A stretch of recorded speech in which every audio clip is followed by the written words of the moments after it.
তো বন্ধুগণ আশা করছি সকলে ভালো আছেন। তো অনেক দিন যাবত কিন্তু Redmi Note 7 এ কিন্তু যে প্রবলেমটা আসছিল, তো Gcam 7 এ বা Gcam যে কোনো Gcam-এ কিন্তু আপনি যদি ফটো ক্যাপচার করতেন Redmi Note 7 Pro তে, তাহলে কিন্তু আপনার ফটোয় কিন্তু ব্লার চলে আসতো, অর্থাৎ আপনার ফটোয় কিন্তু আবছাটা যে ওটা আসতো বা আপনার ফটোয় কিন্তু অনেকটা প্রবলেম আসতো যে আপনি ঠিকঠাক কিন্তু আপনি Gcam থেকে ফটো কিন্তু ক্যাপচার করতে পারতেন না, বা ফটোতে কিন্তু অনেক অন্ধকার আসতো, বা আপনি Redmi Note 7 এ কিন্তু ঠিকঠাকভাবে কিন্তু ফটো ব্যবহার করতে পারতেন না। কিন্তু আজকের ভিডিওতে আপনাকে দেখাবো আমি একটি Gcam 7.0 যে ভার্সনটি আপনি যদি ইউজ করেন বা যেসব সেটিংগুলো আপনি যদি একবার ম্যানুয়ালি সেট আপ করেন, তাহলে কিন্তু আপনি ইজিলি কিন্তু ভালোভাবে ফটো কিন্তু ক্যাপচার করতে পারবেন Redmi Note 7 Pro তে।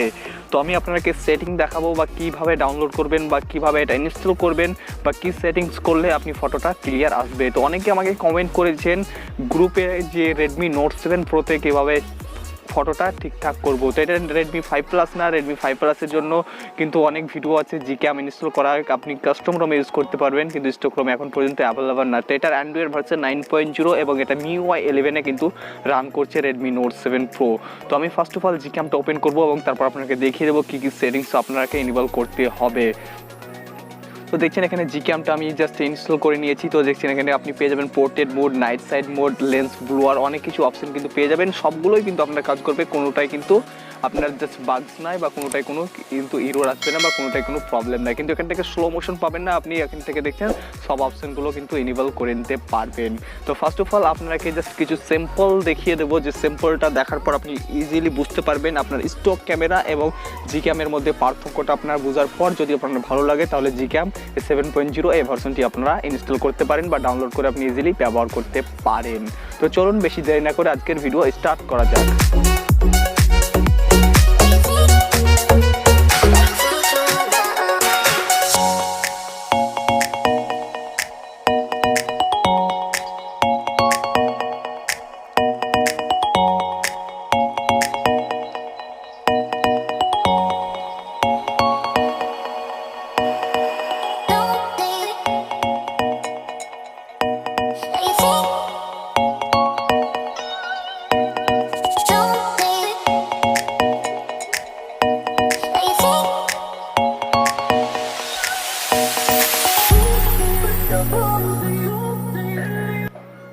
তো বন্ধুগণ আপনারা সিম্পল দেখে নিয়েছেন, তার মানে আপনাদের একটা আইডিয়া হয়ে গেছে যে আপনার স্টক ক্যামেরা অর্থাৎ স্টক MIUI 11 ক্যামেরা বা এবং Gcam-এর মধ্যে পার্থক্যটা আপনারা কিন্তু বুঝতে পেরে গেছেন। তো আপনি ডিসক্রিপশনে চলে যাবেন, ডিসক্রিপশন থেকে একটি লিঙ্ক পেয়ে যাবেন, সেই লিঙ্ককে আপনি ডাউনলোড করে নেবেন এবং আপনার দুটো XML ফাইল পেয়ে যাবেন। সেই XML ফাইলগুলো আপনাকে কিন্তু ম্যানুয়ালি ডাউনলোড করে নিতে হবে। সেগুলো যদি আপনি ডাউনলোড না করেন, তাহলে কিন্তু আপনার সেটিংগুলো ঠিকঠাক কিন্তু আপনি ইনেবল করতে পারবেন না। তো ফার্স্ট অফ অল এখানে দেখছেন Gcam 4.0 এখানে 191122.38 APK এই ভার্সনটি আপনাকে কিন্তু ডেসক্রিপশন থেকে ভার্সনটা ডাউনলোড করতে হবে এবং এখানে পেয়ে যাবেন XML ফাইল দুটো। তো দুটোই কিন্তু আপনি ডাউনলোড করে নেবেন। আপনি চাইলে একটা ডাউনলোড করতে পারেন, সেটা হচ্ছে Redmi Note 5 Pro, Redmi Note 7 Pro A7 versus 4 versus official, এই ভার্সনটা আপনি কিন্তু এটা নাম্বার 1-এ থাকবে, এটা আপনি চাইলে ইনস্টল করবেন। এটার মধ্যে বেটার পিকচার কিন্তু আপনি আসবে। আসার পর আপনি জাস্ট আপনি সে ফাইলটাকে কপি করে নেবেন, কপি করার পর আপনি নিউ একটি ফোল্ডার ক্রিয়েট করে নেবেন। তো এখান থেকে দেখছেন নিউ ফোল্ডার, তো এখান থেকে জাস্ট নিউ ফোল্ডার ক্রিয়েট করার পর এখানে জাস্ট ক্লিক করবেন। তো আমি জাস্ট অলরেডি ফোল্ডার ক্রিয়েট করা আছে, সে কারণে আমি জাস্ট দেখাচ্ছি না।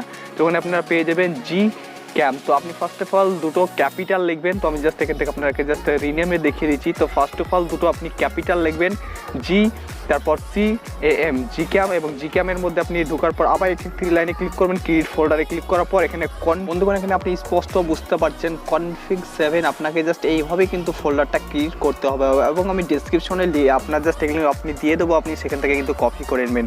তো config 7 আপনি এখানে আসার পর সে XML দুটো ফাইল কিন্তু আপনি এখানে পেস্ট করে দিবেন। আপনি চাইলে কিন্তু একটাও পেস্ট করতে পারেন। আপনি Redmi Note 7 Pro আপনার অফিসিয়াল যে আপনার XML ফাইলটা আছে, আপনি চাইলে এটা পেস্ট করতে পারেন, আপনি চাইলে এটাও পেস্ট করতে পারেন। এবং পেস্ট যখন আপনি হয়ে যাবে, আপনি হোম বাটন প্রেস করবেন। হোম বাটন প্রেস করার পর আপনার ক্যামেরাটা কিন্তু ম্যানুয়ালি আপনাকে ইনস্টল করে নিতে হবে। দেখছেন আমি ক্যামেরাটা অলরেডি, আপনি এবার জাস্ট ক্যামেরাটা ওপেন করবেন। ক্যামেরাটা ওপেন করার পর আপনি নর্মাল মোড পেয়ে যাবেন, এটা জাস্ট নর্মাল মোড পেয়ে যাবেন। তারপর এখানে দেখছেন ব্ল্যাক অংশ অর্থাৎ ব্ল্যাক যে অংশগুলো আছে, আপনি জাস্ট এগুলোতে ডবল ক্লিক করবেন। করবেন। ডবল ক্লিক করলে চুজ কনফিক্স আপনার চলে আসবে। চুজ কনফিক্সে ক্লিক করার পর আপনি জাস্ট এই অ্যারোটায় ক্লিক করবেন। অ্যারোটায় ক্লিক করার পর Redmi Note 7 Pro versus 4.S official যেটা আছে সেটা আপনি ক্লিক করবেন এবং রেস্টোর করবেন। আপনার অটোমেটিক ক্যামেরাটা ক্লোজ হওয়ার পর অটোমেটিক ওপেন হবে এবং এখানে আপনি জাস্ট কী আপনি ইউজ করতে পারবেন, ওয়ার্কিং কী পোর্ট্রেট মোড, ক্যামেরা, লেন্সগুলো সবগুলো এখান থেকে আপনি পেয়ে যাবেন, বা চেঞ্জ লগ সবগুলো কিন্তু পেয়ে যাবেন। আমি এখান থেকে কপি করে আপনাকে জাস্ট আপনার চাইলে এখান থেকেও কিন্তু এগুলো দেখে নিতে পারেন এবং আপনি জাস্ট ওকে করবেন। ওকে করার পর আপনি ফটো ক্যাপচার করবেন। আপনি ইজিলি কিন্তু ফটোগুলো আপনি ব্যবহার করতে পারবেন। তো আমি জাস্ট একটি ফটো ক্যাপচার করছি, দেখেন ফটো কিন্তু পেয়ে যাচ্ছি। তো বা পোর্ট্রেট মোডে বা সব কিছুতে কিন্তু ফটো ক্যাপচার করতে পারবেন। তো আপনি নাইট সাইডের মধ্যে অস্ট্রো ফটোগ্রাফি মোড এটা কিন্তু আপনি ইনেবল করতে পারেন। তো এটা নিয়ে আরেকটা ভিডিও আসবে, আপনারা যদি চান সেটা নিয়ে কিন্তু আরেকটা ভিডিও দেবো, সেই ভিডিওটা আপনি দেখে কিন্তু সেটা ইজিলি ব্যবহার করতে পারবেন। তো দেখছেন নাইট সাইডের ফটো কিন্তু ক্যাপচার করা যাবে, কোনো প্রবলেম নেই, আপনি ফটো কিন্তু ইজিলি ব্যবহার করতে পারবেন। তো দেখছেন ফটোতে কোনো আপনার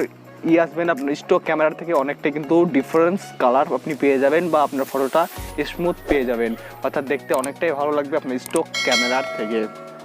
তো আশা করছি ভিডিওটা আপনাদের ভালো লেগেছে। যদি ভিডিওটি ভালো লাগে অবশ্যই চ্যানেলটাকে একটি লাইক করবেন, ভিডিওটাই লাইক করার পর চ্যানেলটিকে সাবস্ক্রাইব করে চ্যানেলটার সাথেই থাকবেন।